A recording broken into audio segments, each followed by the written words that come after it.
It's an absolute disgrace to the memory of this once proud club. Disgrace from top to bottom, says Inglewood White.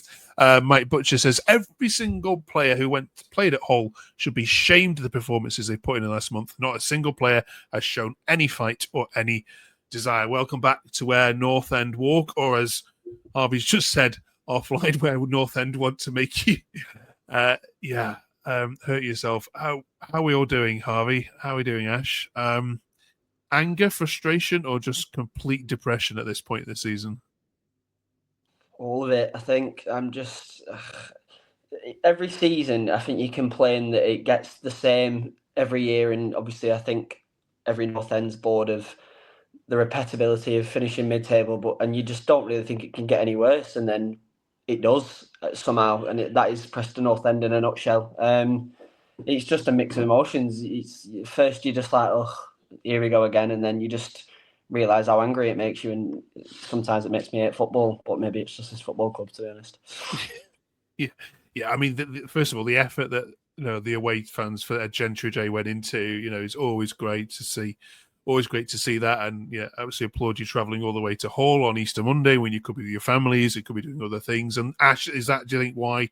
I mean, I've seen some real anger on Twitter, as I'm sure you guys have this evening. Some real dislike, some genuine dislike for the players of this club, and even for a little bit of Heckingbottom as well, saying, "Look, this is, where's the pride?"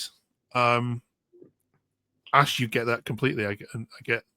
Yeah, it's not just today, but today matters more than any of the other ones. But the past probably 4 or 5 games, there's just been it feels like there's no effort, no desire, no impetus, no drive to go and win. It's just abject. It's like they've given up. The season isn't over, because if they carry on like this, next season will be a season in League One. I know results would have to go terribly for that to happen, but the fact that's even a possibility at this stage in the season, it's disgraceful. And today was a perfect show of how bad everything's been recently. You go in 1-0 at half time and then you just give up. They're not interested the second half. It's like they can't be bothered. Feet are up. I'm not angry at the manager because he's walked into a bad situation. And he showed his passion. He showed how much he cares today. He got sent off at the end because he's fuming about decisions. But then I think it was about 7 or 8 players walked over to clap the fans at the end on Gentry Day, and not the captain from the photos I've seen. I'm really annoyed. I'd love to swear my head off, but I won't. But it's just disgraceful. Let's have a look at some tweets, shall we? I'm not sure what. I mean, they all pretty much say the thing. Sam says Gibson, Thor, Mads, and Rogers are the only people who make next season's squad for me. I would seriously consider offers for any of our players besides Gibson, as he also needs making captain. I mean, I won't go through all the list of them players there, but are we seeing just how bad recruitment has been, not just in January, but of the summer of recent seasons, as to just how poor the squad is in terms of depth? I think so.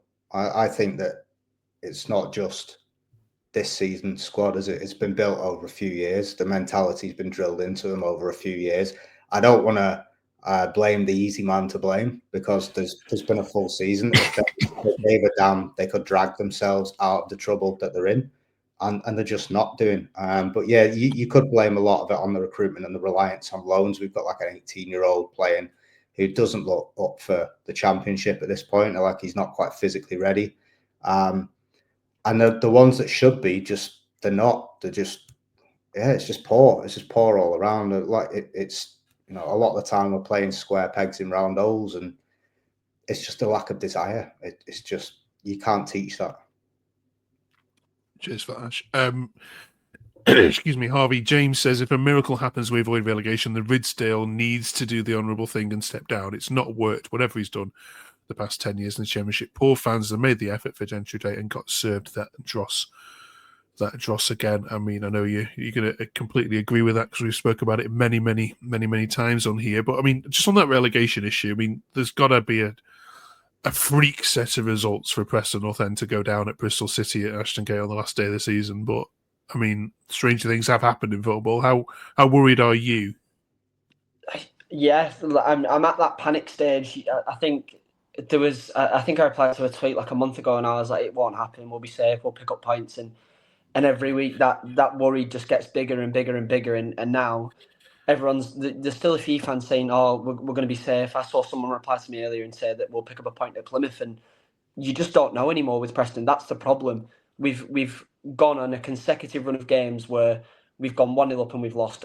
Honestly, I saw a stat before and we've lost 28 points from winning positions. 28. That more than confirms any sort of safety, and it's bewildering. The thing is, I can't look at the Plymouth game now and not be worried. Plymouth have just beat a Coventry side who have been very, very good all season. You're then relying on Luton, and they could pick up points against the Coventry side that have just lost to Plymouth. So, again, like you said, stranger things have happened, but it is nowhere near impossible. And the mindset that it can do, because we're Preston North End and we always get mid-table, it needs to go out the window. And that is the mentality that needs to be driven into these players. Because, like Ash said, there's no desire. But you look at anyone from like a young age who, especially me, you grow up and you adore football. You know, obviously every young kid is always dreaming to make it professional and play on that big stage. And even me personally, I'd love to go on that pitch now because I feel like I'd be the only one that actually cares about it. And that is the problem. I feel like there's just too many players that week in, week out turn up for 90 minutes to collect a wage and go home. And that is something that desperately needs to change. But for me, I'm very extremely worried that results can go our way and we could be in League One next season. Yeah, I understand what you're saying. I mean, there's Oxford and Cardiff and Hull to throw into all of that mix as well. And Derby play Hull this weekend as well, so they both can't win. But I mean, I think Ash on the podcast, I think maybe 6 weeks ago, something like that. I think it was you I was talking to, and we were looking at the table, and I think we even started the show by saying, "Look, we're going to catch Blackburn here and take over that," and that was our mentality, just me and you. I think we've been on 49 points at that point, I think, saying we can catch Rovers. And if we had that kind of philosophy, do you think the players might have had that kind of, we're safe, it's fine, it's done, we can start looking up, and just when that happens, you can use a lot of pace and just step off it a bit? Yeah, so first of all, I don't remember ever saying that we'd finish above Blackburn at any point. People think that's made up. I can find a couple of tweets. Yeah. But I think the players thought we've done it. We're mid-table, end of season. Let's see what happens next year. I think we've got 10 players out of contract that all knew they were probably going. They don't care. I think they've looked at it as, we're safe and let's stop making effort. Or if they haven't, then maybe they're a lot worse than we realised they were. Maybe they just don't have the ability. But the thing is, we've seen them perform.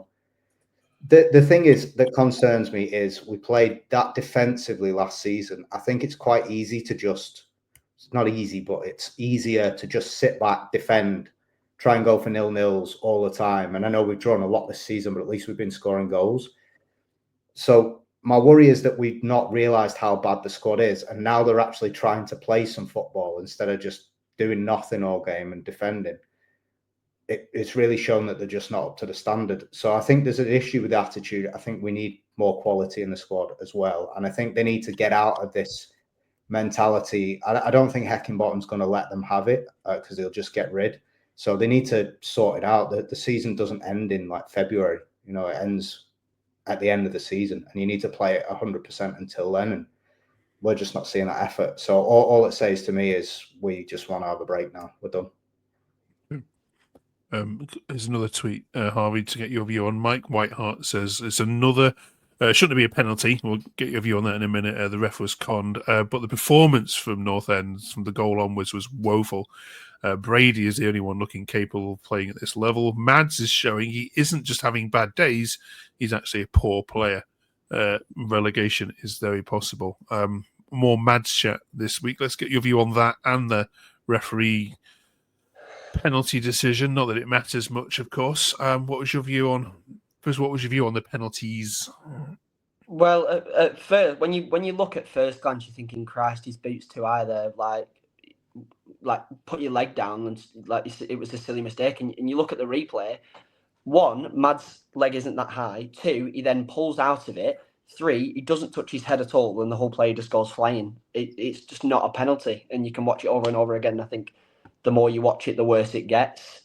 But in fairness, I've seen a lot of mad stick recently, and don't get me wrong, I will be the first to admit he's not exactly having the best of weeks in recent games, and he's not exactly been up to standards. But I think me and Ash have both said it week after week on this podcast. You need to put him in a system with players around him. It kind of just seems like for 90 minutes every game, he's the only one trying to make that pass into the final third or create something, and everyone's just stood looking around at him, and then he's easily the first victim to blame. I think I said it last week. You put him in a system with a striker and 2 wingers, and I think he'd absolutely flourish. But yeah, I don't understand a lot of the mad stick, but I do understand that he's not had the best performances in recent weeks. Okay. All right. We shall leave the whole game there. Before we go, do drop us a like and subscribe if you haven't yet done so, especially the subscribe button. It massively helps us, as I meant so many of you watched last week as well. It's the final home game of the season against Plymouth Argyle, this weekend, Ash. So, of course, we're asking you to highlight what's been your favourite home game. I know you've battled through traffic to get to most of them, and you've arrived mostly on time, I think. And up to the QPR game, let's be fair. I mean, you hadn't lost at home to Bristol City back in November, and then before then it was the Sheffield United game there. So whilst we're talking doom and gloom, home performances and home results haven't been that bad. What's been your favourite one?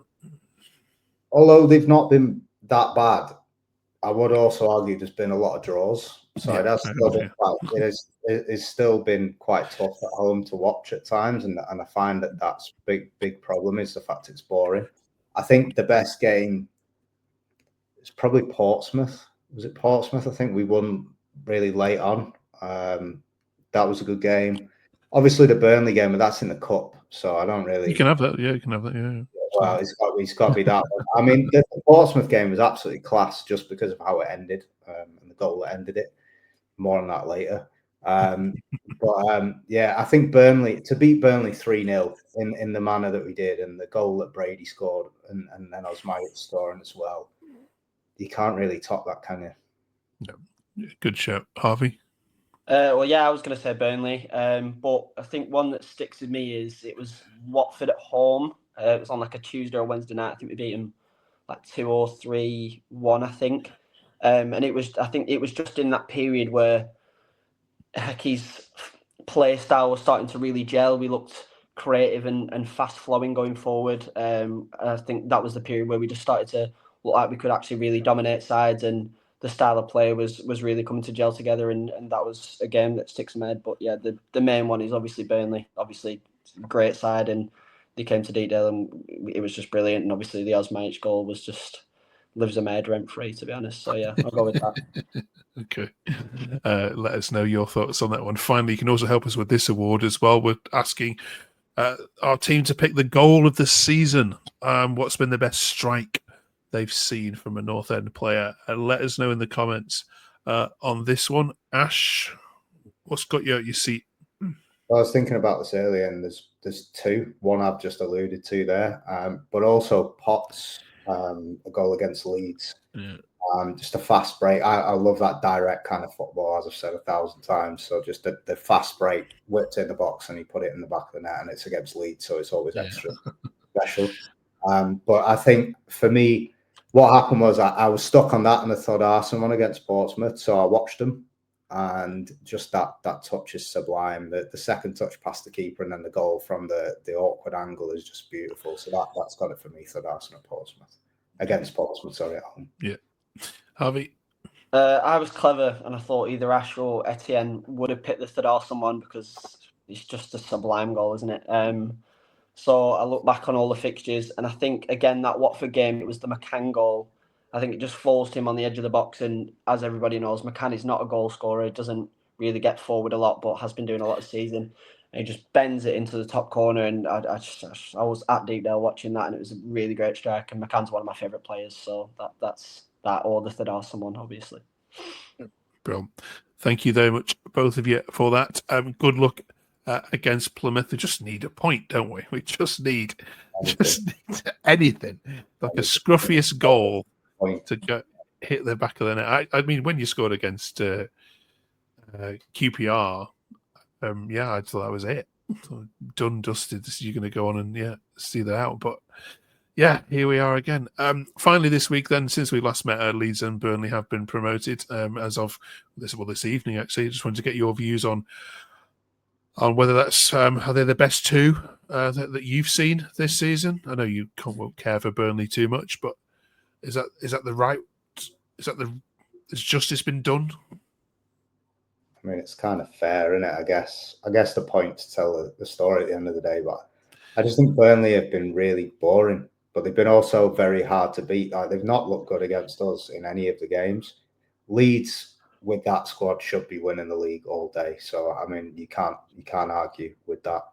And now we just need Bristol City to do a playoff win, and we'll be. Well, you can help with that, can't you, on the final day of the season? Right. Thank you very much. Thank you very much for watching. Just a couple more records to go. Next week on here, we'll be looking ahead to the Bristol City game and then our final review of the season in 2 weeks' time. So join us for both of those, and then we'll give these two a rest from talking about Preston North End, which I don't think dying to do. Thanks for joining us again. Do drop us a subscribe. See you in 7 days.